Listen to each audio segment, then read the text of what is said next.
Telekom management with respect to future events. These forward-looking statements include statements with regard to the expected development of revenue, earnings, profits from operations, depreciation and amortization, cash flows, and personnel-related measures. You should consider them with caution. Such statements are subject to risks and uncertainties, most of which are difficult to predict and are generally beyond Deutsche Telekom's control. Among the factors that might influence our ability to achieve our objectives are the progress of our workforce reduction initiative and other cost-saving measures, and the impact of other significant strategic, labor, or business initiatives, including acquisitions, dispositions, and business combinations, and our network upgrade and expansion initiatives. In addition, stronger than expected competition, technological change, legal proceedings, and regulatory developments, among other factors, may have a material adverse effect on our costs and revenue development. Further, the economic downturn in our markets and changes in interest and currency exchange rates may also have an impact on our business development and the availability of financing on favorable conditions. Changes to our expectations concerning future cash flows may lead to impairment write-downs of assets carried at historical cost, which may materially affect our results at the group and operating segment levels. If these or other risks and uncertainties materialize, or if the assumptions underlying any of these statements prove incorrect, our actual performance may materially differ from the performance expressed or implied by forward-looking statements. We can offer no assurance that our estimates or expectations will be achieved. Without prejudice to existing obligations under capital market law, we do not assume any obligation to update forward-looking statements to take new information or future events into account or otherwise. In addition to figures prepared in accordance with IFRS, Deutsche Telekom also presents non-GAAP financial performance measures, including, among others, EBITDA, EBITDA margin, adjusted EBITDA margin, adjusted EBIT, adjusted net income, free cash flow, gross debt, and net debt. These non-GAAP measures should be considered in addition to, but not as a substitute for, the information prepared in accordance with IFRS. Non-GAAP financial performance measures are not subject to IFRS or any other generally accepted accounting principles. Other companies may define these terms in different ways. Thank you for your attention. May I now hand you over to Mr. Stefan Eger. Yeah, good afternoon and good morning to our listeners in the US, and welcome to the presentation of our Q2 and H1 results. As always, I've got with me our CEO René Obermann and our CFO Tim Höttges to discuss the results. And as always, we start with a quick presentation from our side, followed by a Q&A session.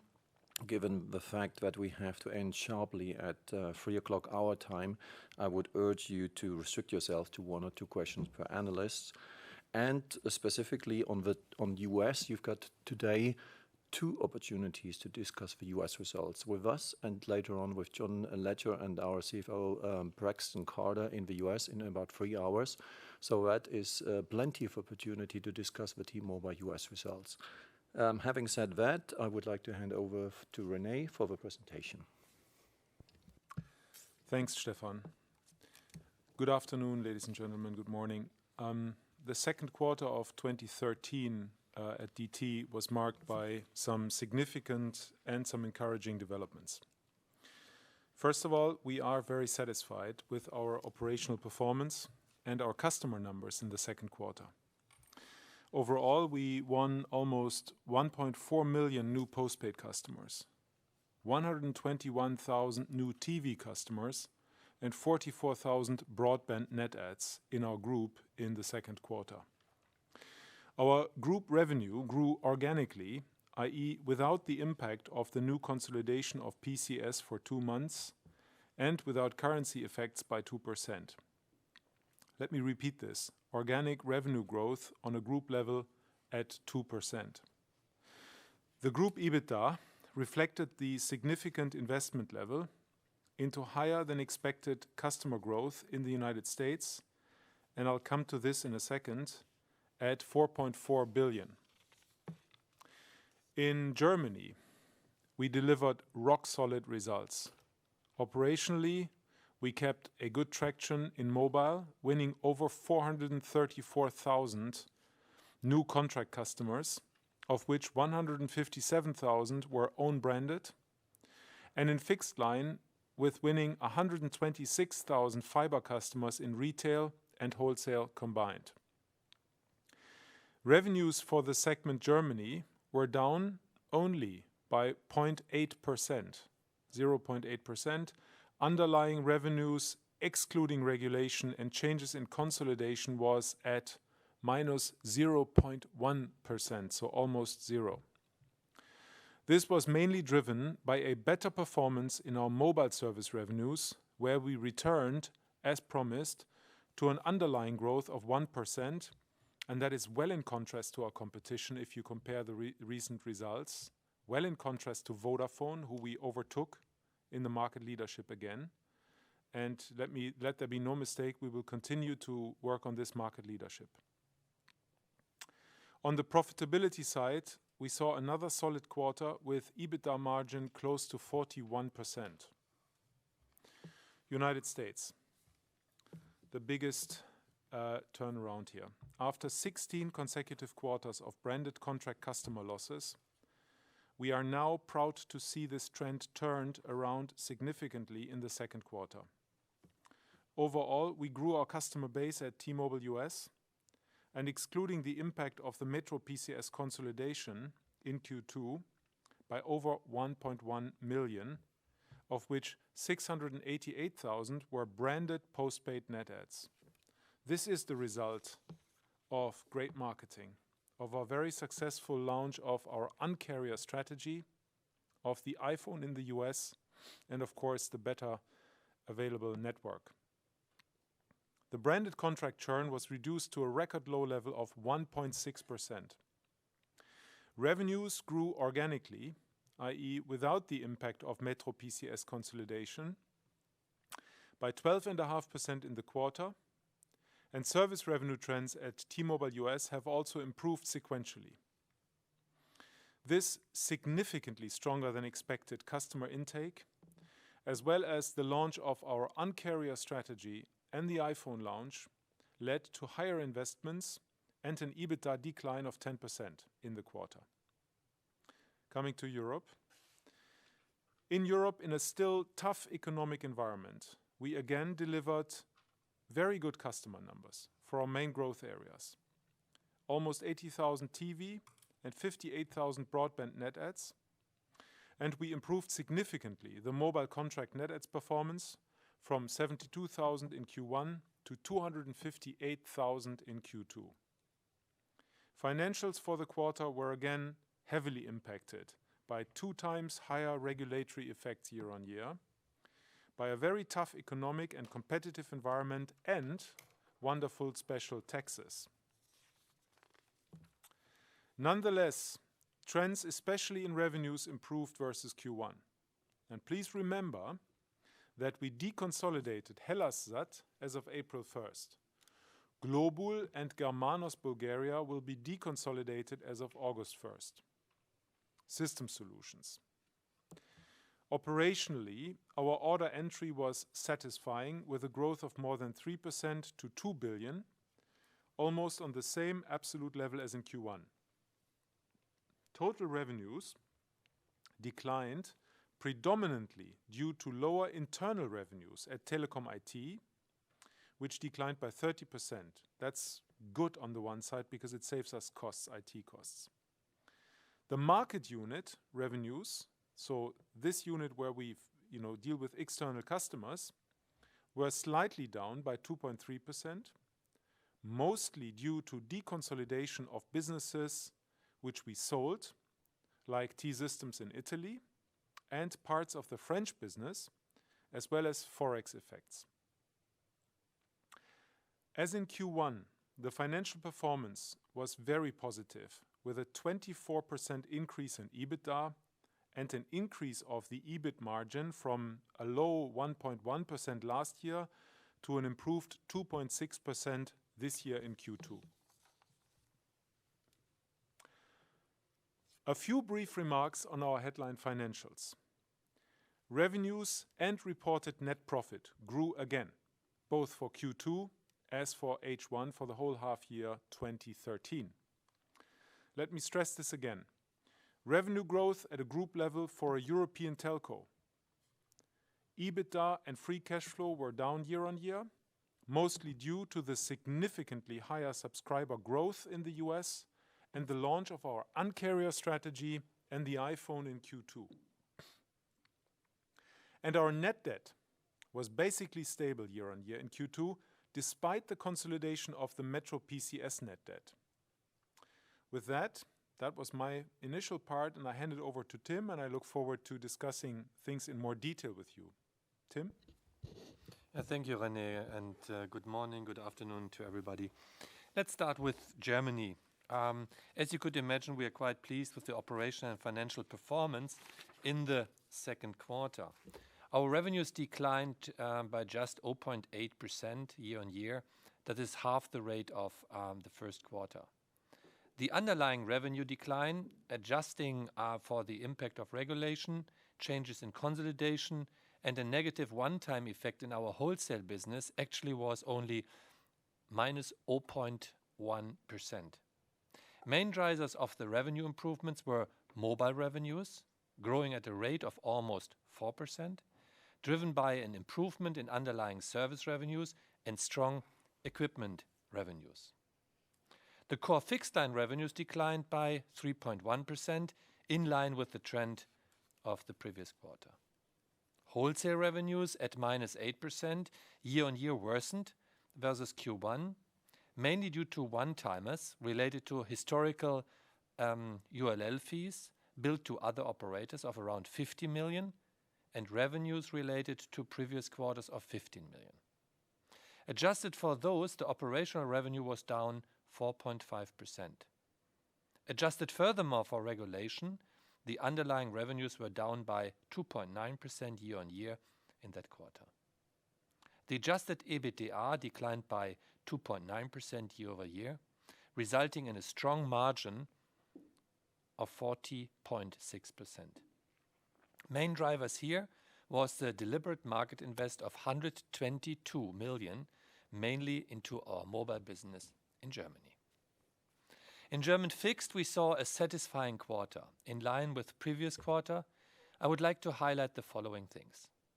A sequentially improved trend in line losses, despite 34,000 DT LTE wireless broadband customers added in Q2. Continued growth in the average revenue per access line, driven by the continued migration to double play and triple play, and a very strong growth of 126,000 new fiber customers, of which 45,000 came from wholesale, driven by our contingent model. Broadband net adds were slightly negative at minus 14,000, a trend which we will counter with more marketing and more promotional activity around our Entertain product, like the new feature Entertain to Go, or the enlargement of our product offer through the cooperation with Sky. Moreover, we intend to improve our customer win-back process. So therefore, this is an area of activity we're going to focus on in the second quarter. Turning to mobile, the German mobile market service revenues decreased by 3.4%. The overall market was under pressure. As promised and projected, and despite a challenging market environment, we delivered a return to underlying service revenue growth of 1% year-over-year, excluding the MTR effect driven by a continued improving trend in voice revenues, and good mobile data growth of 18%. And importantly, we again showed a strong commercial performance with 434,000 mobile contract net adds, of which 157 were own branded net adds. Continued smartphone momentum with almost 1 million sales, including strong sales of Android and iOS devices. A continued strong growth in double play customers, now accounting for 65% of branded contract customers, and a best-in-class contract churn of only 1.2%. Coming to the US. This is the first quarter of integrating Metro PCS into our numbers from May 1st onwards. As a result, we saw a significant year-over-year increase in the customer base as well as in revenues and service revenues. I'll come to the underlying numbers excluding PCS on the next slide. We are very proud to report after 16 consecutive quarters of losing contract customers in the US that we have turned around this trend in Q2 with winning 688,000 branded postpaid net adds in one quarter alone. Excluding the impact of qualified upgrades to branded postpaid Simple Choice, the underlying growth in our prepaid customer base, excluding the impact of the Metro PCS consolidation, would have been positive as well. Another highlight of this exceptional quarter is the record low branded postpaid churn of 1.6%, down 30 basis points sequentially and 50 basis points year over year, the lowest branded postpaid churn at T-Mobile US ever. As forecasted, Q2 was a quarter of significant investments due to the launch of the Un-carrier strategy as well as the launch of the iPhone. This was reflected in the development of the adjusted EBITDA, which declined by 10% year over year, resulting in an adjusted EBITDA margin of 19.3%. Branded postpaid ARPU decreased by 6.5% due to the customer shift to Simple Choice and the value plans, which now account for 50% of the branded postpaid base, up from 36% at the end of Q1. The sequential decline in branded postpaid ARPU improved to minus 0.9% compared to a decline of 2.5% from Q4 to Q1. Branded prepaid ARPU grew by 30% and 23% sequentially, mainly driven by the inclusion of the Metro PCS customers who have a higher ARPU. Let me provide you with a bit of detail on the underlying development ex Metro PCS. Underlying T-Mobile US revenues, excluding the impact of the first-time consolidation of Metro PCS for 2 months, increased by 12.5%, mostly driven by stronger handset sales. In the second quarter alone, we sold 4.3 million smartphones, or 86% of all devices sold, ending the quarter with 15 million smartphone users in our branded postpaid base, or 72% of the total branded postpaid base.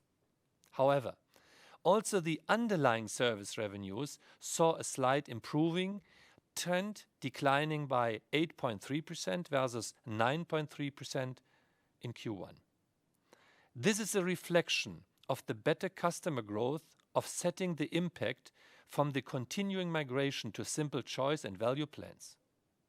Underlying EBITDA, excluding the impact of the Metro PCS first-time consolidation, was down 27%. Again driven by the launch of the Un-carrier strategy, the iPhone launch, and the stellar branded postpaid net add number. We took good quality subscribers on board. I think a very important question. Applications from so-called prime customers more than tripled since Q2 2012. 52% of our equipment installment plans receivables are regarded as prime, up from 43% at year-end 2012. And our bad debt expenses decreased 48% year-over-year in Q2. Importantly, the porting ratios against all major competitors in the market improved significantly in that quarter. We are also making very good progress on the network front with already 116 metropolitan areas or 157 million POPs covered by our 4G LTE network, way beyond our initial 100 million POP coverage guidance for the first half year. Going to Europe. Revenues in our European segment declined by 4.5%, quite some improvement from the minus 6.9% in Q1. The underlying decline ex regulatory effects, foreign exchange, special taxes, consolidation and one-timers improved to minus 1.4%. Main positive contributors to the segment underlying revenues were Poland and Slovakia, where we returned to positive underlying revenue growth, and in Hungary. Hungary is an operational highlight in this quarter. In fixed, the TV revenues, equipment sales, together with energy, are still on the growth path. Additionally, the annual fixed access churn is now below 3%, which validates the Hungarian bundling and retention strategy. In mobile, reported service revenues are almost flat. Revenues are also supported by sales of smartphones and tablets. Bundling of equipment with Magyar Telekom core telecommunication service is clearly having a positive effect on customer retention and on the ARPU. Consequently, due to favorable evolution of energy and equipment sales, Magyar Telekom increased its full-year revenue guidance. MT expects increasing revenues year-on-year instead of previously target flat performance.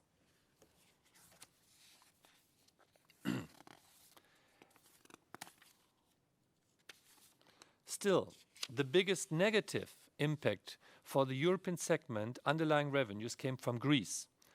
With declines in the fixed and mobile voice business, it is, however, worth mentioning that underlying trends slightly improved in Greece, supported by our successful TV business. We gained 100,000 TV customers within a year. Adjusted EBITDA in the segment fell less than in Q1, as there was a full-year booking of the Hungarian utility tax in the previous quarter. Indirect cost savings in the quarter were partially reinvested into higher market invest in countries like the Netherlands or in Austria. The underlying EBITDA ex foreign exchange, consolidation, special effects, regulation and one-offs was down minus 5.8%, resulting in an underlying 1.5% margin decline for the segment. The biggest negative impact for the contribution margin again came from Greece due to negative revenue impact. At the same time, Greece is also the biggest contributor to indirect cost savings and actually increased its underlying EBIT margin by 1.5 percentage points. In the Netherlands and in Austria, the underlying EBITDA declined significantly due to higher market invest in the quarter, driven by accelerated commercial momentum. The main positive contribution to underlying EBITDA came from Poland due to rationalized market invest driven by more move to split contract, and from Hungary due to already described positive revenue effects supported by lower market invest. From the commercial perspective, we continue to demonstrate good momentum, particularly in our growth areas. We showed again good growth in TV with 79,000 net adds, broadband net adds of 58,000, contract net adds of 258,000, up from 72,000 in the first quarter. In the first half 2013, we reported a double-digit mobile data revenue growth of 11%, excluding currency effects. The smartphone share of dispatched devices reached 70%, up from 60% a year ago. Let me give you a quick update on the progress made on the strategy for the segment Europe and Technology, presented at our Capital Markets Day in December, and the progress being made on the revenues as well as the technology and cost transformation in that segment. We made progress on the revenue transformation. The share of total revenues from our growth areas increased by 2 percentage points year-over-year to 21%. The share of the fixed revenues from Connected Home grew by 2 percentage points year-over-year to 21%, driven by TV revenue growth. And the share of mobile data revenues of overall mobile revenues grew by 2 percentage points to 16%. And the share of B2B ICT revenues as of total revenues increased by 0.3 percentage points to almost 3%. We will in the future progress on showing you how the mix towards future revenues is going to look like. Progress on the cost and efficiency side included the All-IP share of all fixed network access lines grew by 9 percentage points to 23%, driven by Croatia, Slovakia and Macedonia. LTE sites in service doubled year-over-year to 1,600. We have LTE networks in commercial use in 6 countries already. Homes connected with fiber to the home grew by 25% year-over-year to around 150,000.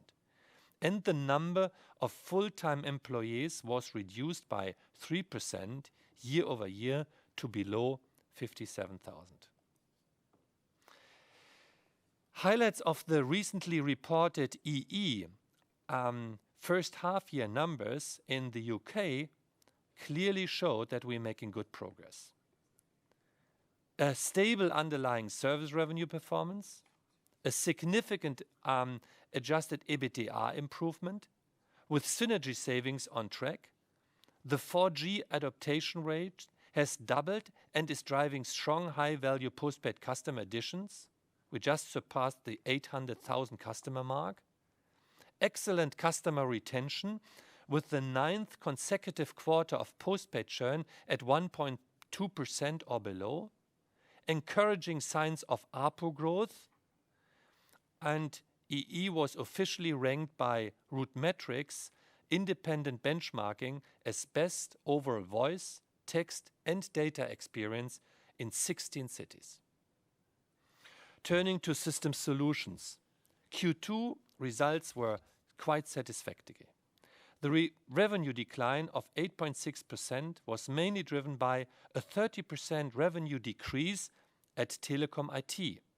Again, partially related to seasonal effects and project delays, the market unit revenue declined by 2.3%, with the big drivers being the deconsolidation of the sold businesses Italy and parts of France, as well as foreign exchange.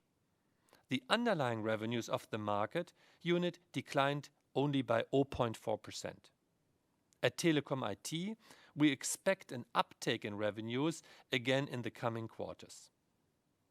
Order entry in Q2 was almost on the absolute level of Q1 and up 3% year-over-year, with deals like Kone and SBB contributing.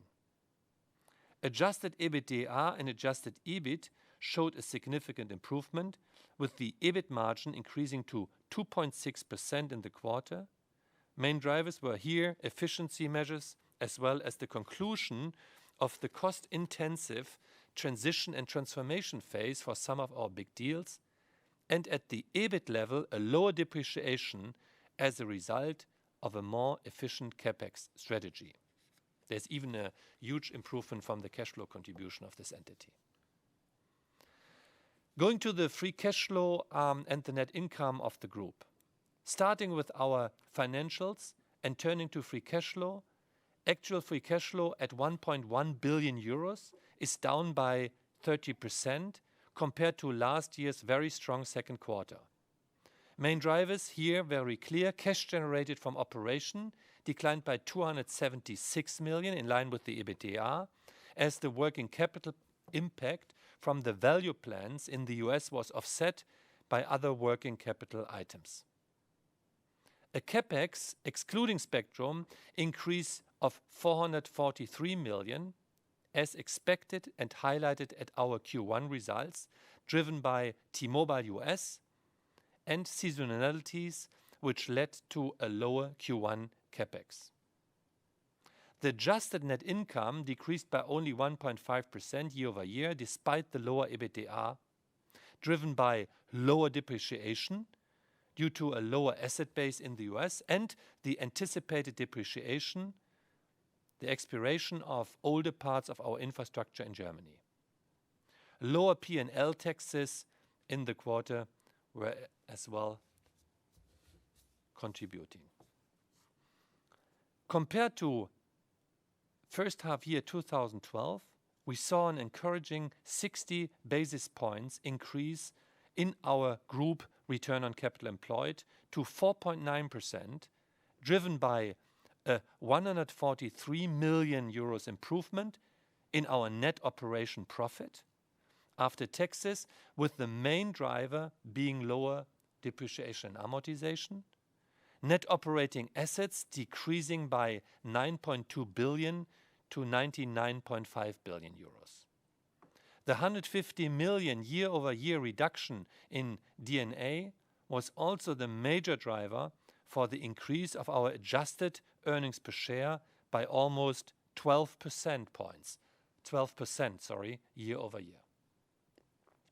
Our net debt increased by 11.5% versus Q1, but only marginally compared to Q2 2012, mainly as a result of the first-time consolidation of Metro PCS and its 3.4 billion net debt, as indicated at the Q1 results.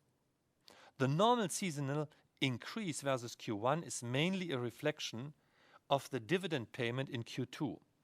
Due to the high 38% acceptance rates for our dividend in kind offer, the cash and thereby net debt impact of the dividend was reduced to only 2 billion this year. Let me be clear, this level will mark the peak in net debt this year. The free cash flow of the next 2 quarters and the 700 million euro contribution from the sale of Globul on 31st of August will drive net debt down again. Turning to our balance sheet ratios. Net debt to adjusted EBITDA rose to 2.4 times as a result of the consolidation of the Metro PCS net debt.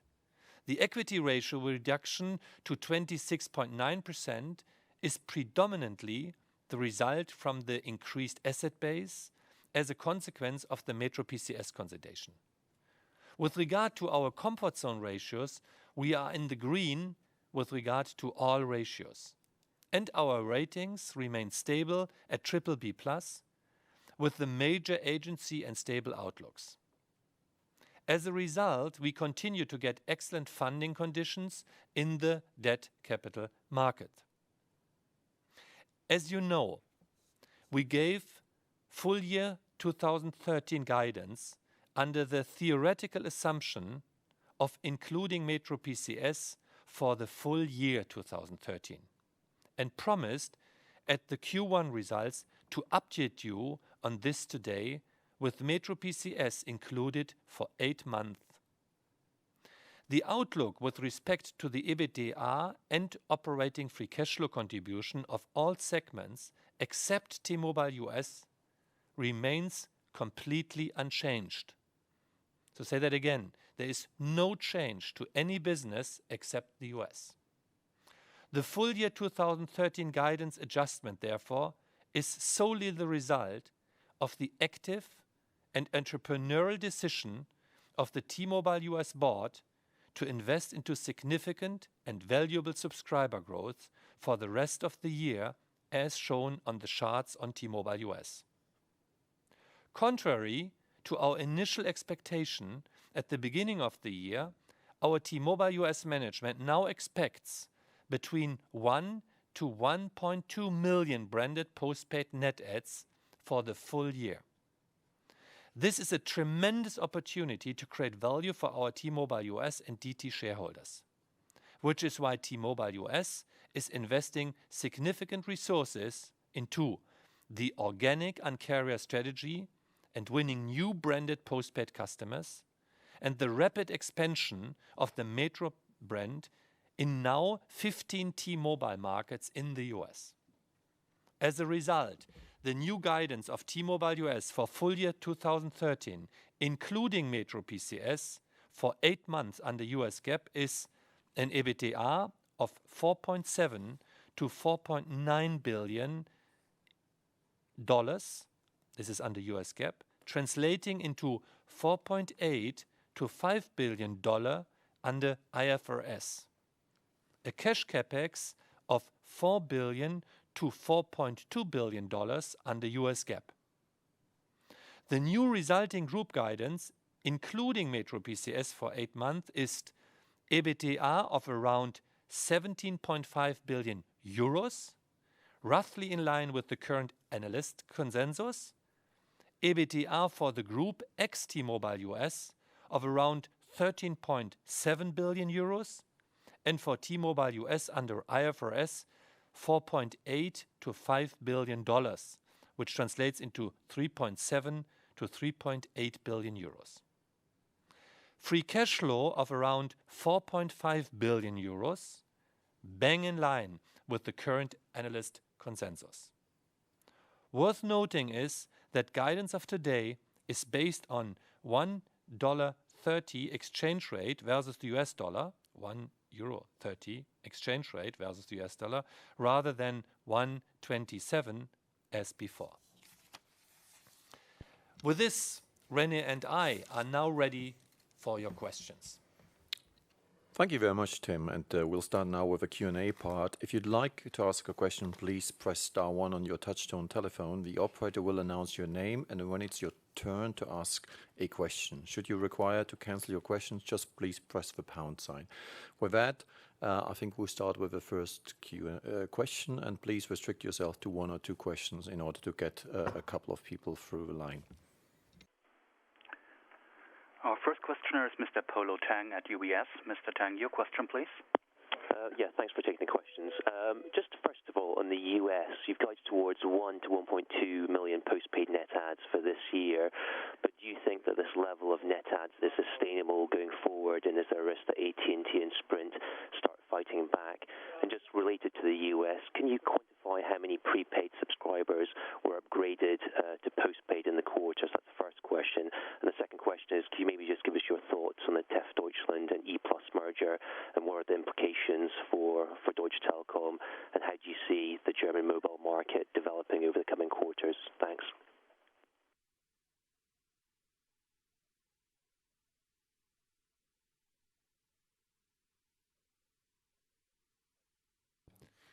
All right, let me try and answer the first one. I think our forecast is clear. We are, or the management team in the US is now, targeting another 500,000 to 700,000 net adds in the second half of the year. The second quarter, the iPhone launch gave quite an extra boost, and therefore, the 500,000 to 700,000 seem a realistic forecast for the second half. Your question as to what the competitors will do, that's always a hypothetical question. Look, our Un-carrier strategy is very well received in the market. To me personally, it seems it's not so easy to copy that for an established large competitor, but let's see what they do. I think the fact that AT&T recently launched something which seemed to copy our Jump initiative, I consider that positive, to be honest. I think it underpins that we have developed momentum and that they are somewhat concerned. But that's good, and personally, I'm optimistic that we have a very good competitive dynamic, and we're very well positioned in the US with that Un-carrier launch and Un-carrier strategy. The market has waited for that.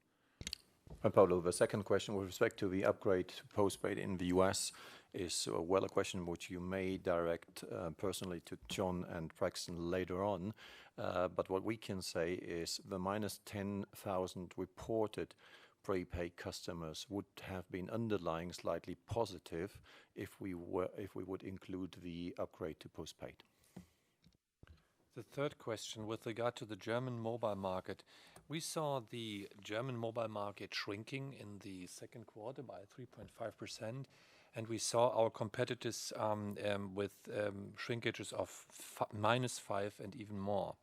Deutsche Telekom was significantly doing better in this environment with -1% overall, and including the foreign exchange effect. So therefore, we had a better run in that quarter, both on net adds and as well on the service revenue side. That said, we have clearly stated that we believe that we're going to see for the remainder of the year an almost a flattish market environment for us in this mobile segment, and we still believe that this is possible to achieve, despite the fact that we are facing a tough competition from our carriers, not only today but even in the future with the consolidation of the operators around E+ and O2. Next question, please. Next is Mr. Hannes Wittig at JP Morgan. Mr. Wittig, your question, please.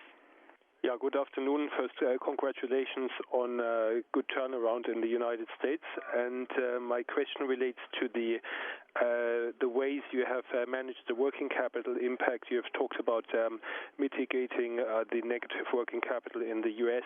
in this quarter, and surely that's something you will also have to do in the second half of the year. So I just wondered if the cash flow guidance of 4.5 billion implies that there are certain, let's say, compensating cash movements in 2014, certain levels of deferrals and cash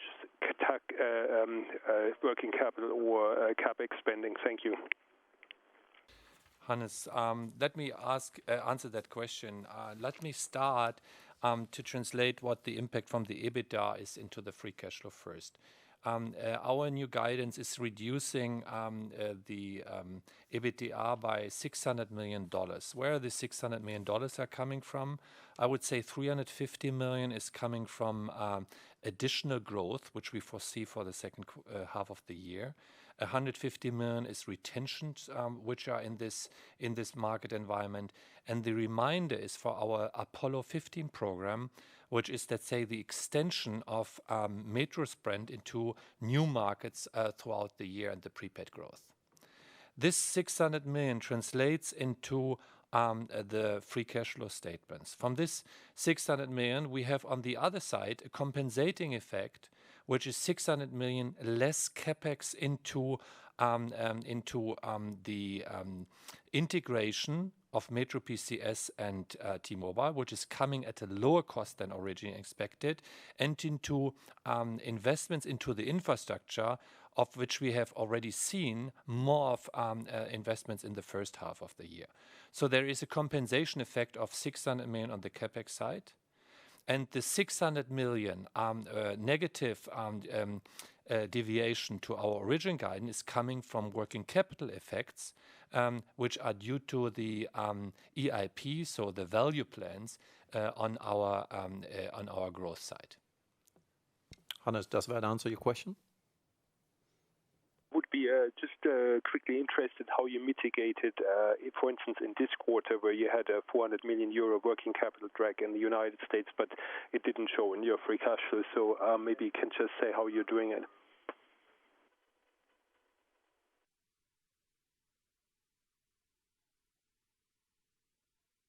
Okay, the impact on the second quarter 2013, we had on the working capital side, on the asset side, a minus 500 million. And on the working capital on the liability side, we had an increase of 650 million. So the negative impact predominantly is due to receivables driven by equipment installment plans in the US, and an increase in the inventories, mainly smartphone driven, of something around 500 million. So I think this is, let's say, the compensating effect in this second quarter. Thanks, Tim, and we'll follow up with the next question. Next is Mr. Jonathan Dunn at Barclays. Mr. Dunn, maybe you have your question, please. Just one question. Looking at the sort of margin pressure starting in the fourth quarter last year. Do you envisage the year-on-year margin pressure sort of abating later this year? Or annualizing, I guess? Segment are you specifically referring? In Germany.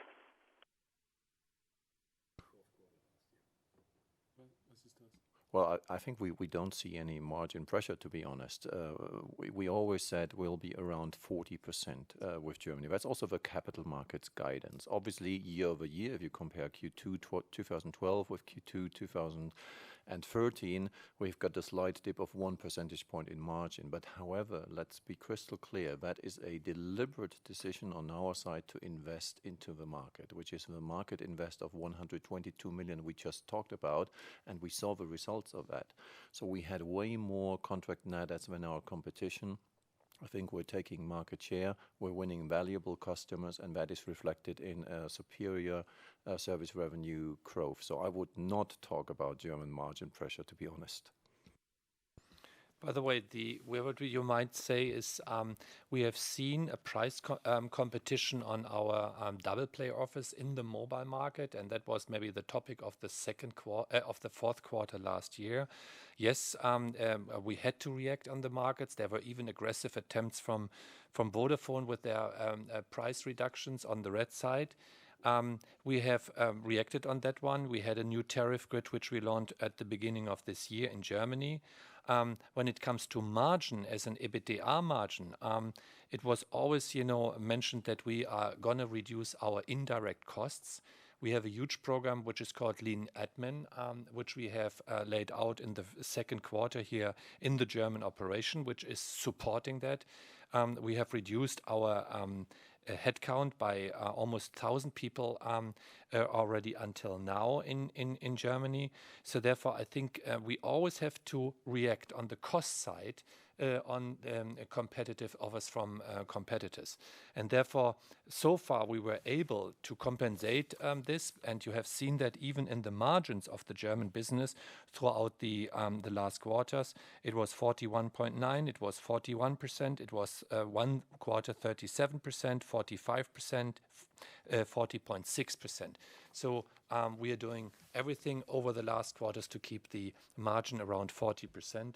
And that is even our commitment, which we have laid out at our Markets Capital Days. Thanks, Tim. We'll continue with the next Q&A. Next is Mr. Frederic Boulon from Nomura. Mr. Boulon, your question, please. Hi there. My question is around the guidance. So first of all, on the US, if you could talk a little bit about the mid to long-term outlook. Do you present this investment in growth in 2013 as a one-off or a more structural rebasing of the margin level, and what does this mean for the 7 to 10% 5-year EBITDA CAGR that you presented when you acquired PCS, and then the extension of that question at the group level, and if you could comment on your 2014 EBITDA targets.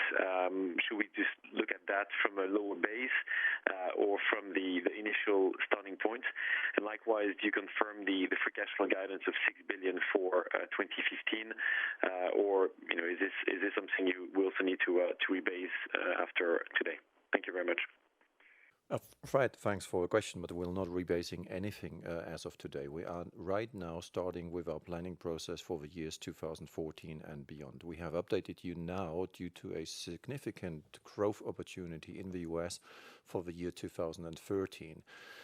We'll not be updating you on the 5 years CAGRs at T-Mobile US, nor will the US management do. I think it's not to be expected anyhow. And if anything, I guess the conviction into our growth opportunities at T-Mobile US is stronger than it has been.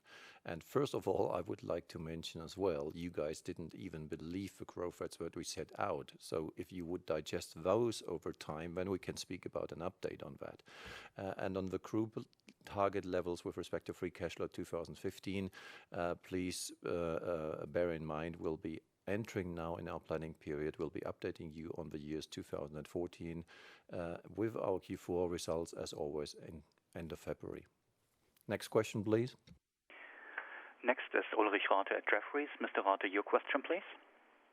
Yeah, thanks very much. First, a slightly more technical one on the Telekom IT sort of volatility. I mean, you're highlighting on the one hand that lower revenues are sort of welcome because they represent lower costs, but on the other hand, I think it's pretty clear that the current sort of revenue base there is sort of determined by delayed project booking. So I was just wondering, what's the underlying growth, and how does this volatility on the T-Systems side manifest itself in the margins of the other units? I mean, does this ultimately mean, if I understand this correctly, that maybe the margins in the other units are a bit quote unquote too high? The other question I had is on the fiber intake, which slowed down sequentially a bit. I understand there's a bit of seasonality in this, but on the other hand, in particular on the wholesale side, you really have ramping now from, I suppose, 3 wholesale partners instead of just 1 not long ago, which I would have thought could create a bit of a secular growth overlay over the seasonality. So could you just comment on the sort of momentum you're seeing on the contingent model intake side, and what your opinion on that is, not necessarily with guidance, but sort of just how you look at this at this stage. Thank you. Ulrich, this is René speaking. Telekom IT, first and foremost, is the internal company, which provides IT services for Deutsche Telekom for our group. And we have separated these two entities, the market unit and Telekom IT, for very good reasons. Because Telekom IT is managed according to efficiency and internal delivery rather than going out to the market. The external market margin has improved, and the lower revenue simply is a result of the deconsolidation of activities which we sold in France and in Italy because they were non-profitable. So we decided to get rid of them, and we deconsolidated them. So that and then the overall margin has increased by 23%, and the EBIT margin now is 2.6%, and the EBITDA margin is slightly below 10%, so 9 point something or so. So, overall, T-Systems has significantly improved its financial performance. The order entry is somewhat better than in previous quarters. I think it's a plus of 3%. But more importantly, the cloud services at T-Systems, where we have pioneered the industry, the cloud services are receiving very good responses from customers. So our strategic intent is to continue to foster the cloud services. Overall, revenues are impacted by deconsolidation. Margins have improved. Fiber intake. Okay, Tim has gotten the numbers. I just hand it over back to him. So, Ulrich, we have increased our VDSL, our fiber coverage in Germany now to 37%. On the fiber to the home, we have increased our coverage by almost 410,000 homes connected now. So this 6 billion additional program, which we have led on our Capital Markets Day, is up and running and is moving forward. And to compensate for shortfalls on our wholesale revenue, which was quite challenging on the fixed line side in the past, we are making big success on the contingent model. In this quarter, we have seen 126,000 fiber net adds. Only in that quarter here in Germany, of which 80,000 are retail and 45,000 are wholesale, mainly coming from the contingent model. And we even know, and we even believe, we even have the contracts for that even in the consolidated environment of Vodafone with cable, or even, the Telefonica deal now, that these contracts, will generate wholesale revenues for us in the contingent model in the upcoming future. Thanks, Tim. Let's continue with the next question, please. Next is David Wright at Deutsche Bank. Mr. Wright, your question, please. Yes, thanks very much. Hi, guys. Just on Germany, you mentioned you've taken your market share back at both that of Vodafone.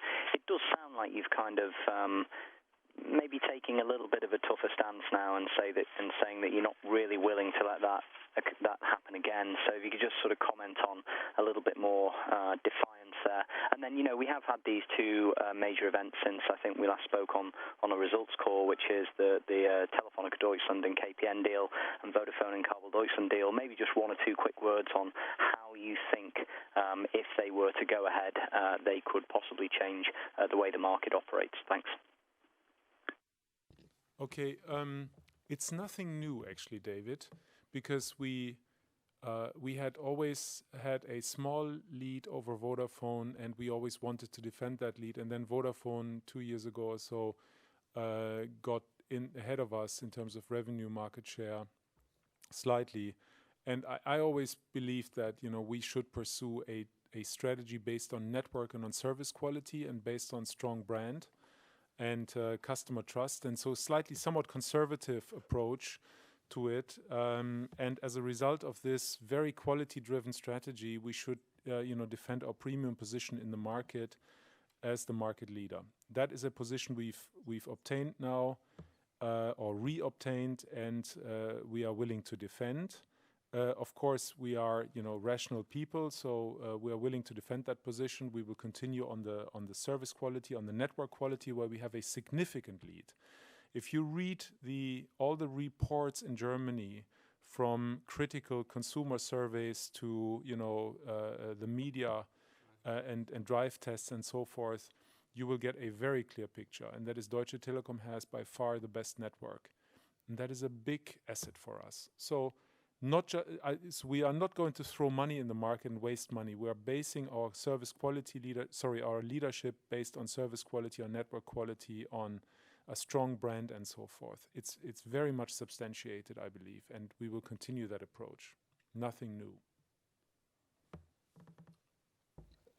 With regard to the question on the combination of Vodafone and KDG, I think first we always said, and we are saying that for years, that the consolidation in the German broadband market has to happen. There is, let's say, a high need of capex. There is a tough regulation. There is high competition here. So they have to earn capital cost in this industry. The consolidation makes a lot of sense. Now, the fact with respect to the potential increase in competition, as you said, is for me, first, the combination covers only 1/3 of Germany on the broadband side. For the rest, Vodafone still has to use our infrastructure or search at least for alternatives. Vodafone stated itself in its investor presentation that they intend to cover the areas not addressable by KDG through our VDSL agreement with us. So we hope that we could even, take some revenues out of this combination. Second, the combination of so far pure mobile and an almost exclusive consumer-focused cable operator, I would say is a very complex undertaking. So they have to deliver on that one. And in this transition and integration phase, this may even provide us with some opportunities in that market. Yes, it is very good that we have a good starting position. We are not in a defensive mode at that point in time. We have a clearly laid out strategy, and we will now do everything to anticipate how the competition looks like in a few years from now, and we will get prepared for that one. And this is a market issue, it's a marketing issue, it's a cost issue, but trust us, we will do everything to we are ready to compete. Thanks, Tim. I think there's time for 2 more questions. Let's go with the first one. Next is Mr. Simon Whedon at Citigroup. Mr. Whedon, your question, please. Yes, thank you very much. Just one question, just looking at the free cash flow profile across the year.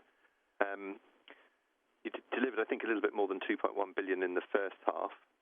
So you've got a certain amount additional to generate in the second to meet the 4.5 billion target.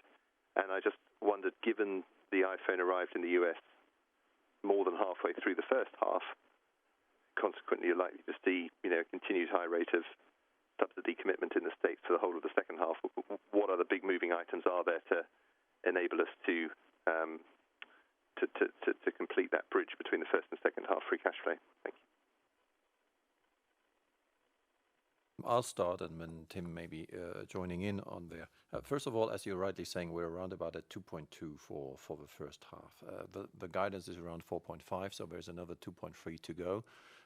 Secondly, I would say second half was always pretty strong in our case, and we'll be having another 2.3 billion for the second half. The big moving parts, if you take the year guidance, starting point of EBITDA 17.5, If you now take into account the 9.2 billion roundabout capex, which includes the capex reduction in the US, you take into account around about 2.25 billion of interest payments, around about 550 million of cash taxes, and the overall impact of around about 1.7 billion, which includes restructuring costs on the personnel side, also the working capital impact, including, by the way, the 500 million impact, which comes on top due to the large growth we're projecting in the US. The normal regular asset sales that we've got throughout the year of about 400 million, and the dividends received, for example, by Everything Everywhere, of 300 million, you exactly get towards the 4.5 billion. Tim, anything to add there? If that's fine, I think we'll have the last question for today, which is Paul Marsh, I think. Right, Mr. Paul Marsh, your question, please. Yeah, hi. Thank you very much. I have two questions on German consolidation, the O2, Deutschland, and E+. Just interested in your thoughts as to how likely do you think we are to see a package of remedies that's structured to attract a new entrant in the market? Or are you anticipating that remedies will be more focused on divestment of spectrum to existing network players?